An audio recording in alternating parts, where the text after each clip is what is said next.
বললাম দেখ এখন রেজিস্ট্রেশন কি সাসপেন্ডেড? না সাসপেন্ডেড হয় না, আপনার ভিডিওতে দেখছি আর কি। সাসপেন্ডেড যদি হয়ে যায় তখন আমি কি করবো, আমার কি করণীয় আছে? সাসপেন্ডেড হয়ে গেলে তো আর কিছু গাড়ি চালাইতেও পারবেন না। এখন আপনি কিভাবে জানলেন যে এতখান ইজি পাস ডু? আমি ওই যে আমি যখন আমার গাড়ির ভায়োলেশন নাম্বার দিয়ে আমি যখন মনে করেন ঢুকি না, তখন তারা দেখায় টোটাল অ্যামাউন্ট ডিউ $26,000, $26,000। আর আপনি এই প্লেটটা ওনার কাছ থেকে একবারে কিনে নিয়েছেন না? আমি ওই প্লেটটা ওর কাছ থেকে একবারে কিনে নিছি। বাট কর্পোরেশন নাকি?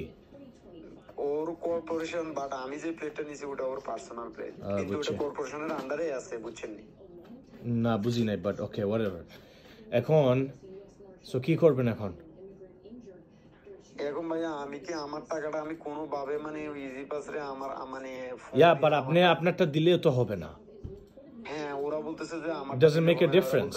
এটা টোটাল অ্যামাউন্ট দিতে হবে, এটা টোটাল অ্যামাউন্টের উপরে যাবে। যদি আমি 3,000 টাকা দিই তাহলে এটা 26,000 থেকে এটা 23,000 টাকায় আসবে। ও আমার এইভাবে ইজি পাস আমার এইভাবে বলতেছে। কারেক্ট। এখন ভাইয়া তাহলে ওরা যদি মানে এই ডিউর কারণে কি ওরা রেজিস্ট্রেশন ক্যান্সেল করে দিব না? জি, রেজিস্ট্রেশন সাসপেন্ডেড করে দিবে।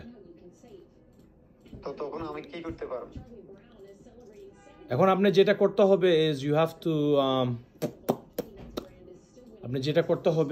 হ্যাভ টু ওনার সাথে কথা বলতে হবে, পে করতে হবে এগুলো সব। That's the only option, there is no other option ভাই। আমি বলছি এরকম, পরে আমি ওই যে ওনার থেকে একজনের প্লেট নিছে, ওনার সাথে কথা বলছি, আর ও বলতেছে যে ভাই এইগুলা ফে করবো না, এই সিস্টেমে এইভাবে মানুষ থেকে প্লেট নিয়ে নেয় আর কি। মানে ওর কাজ হচ্ছে এইভাবে, মনে করেন আপনার ইজি পাস এইভাবে ডিউ করে ফেলাইবো, ডিউ করে এরপর আপনি তো এত টাকা দিতে পারবেন না।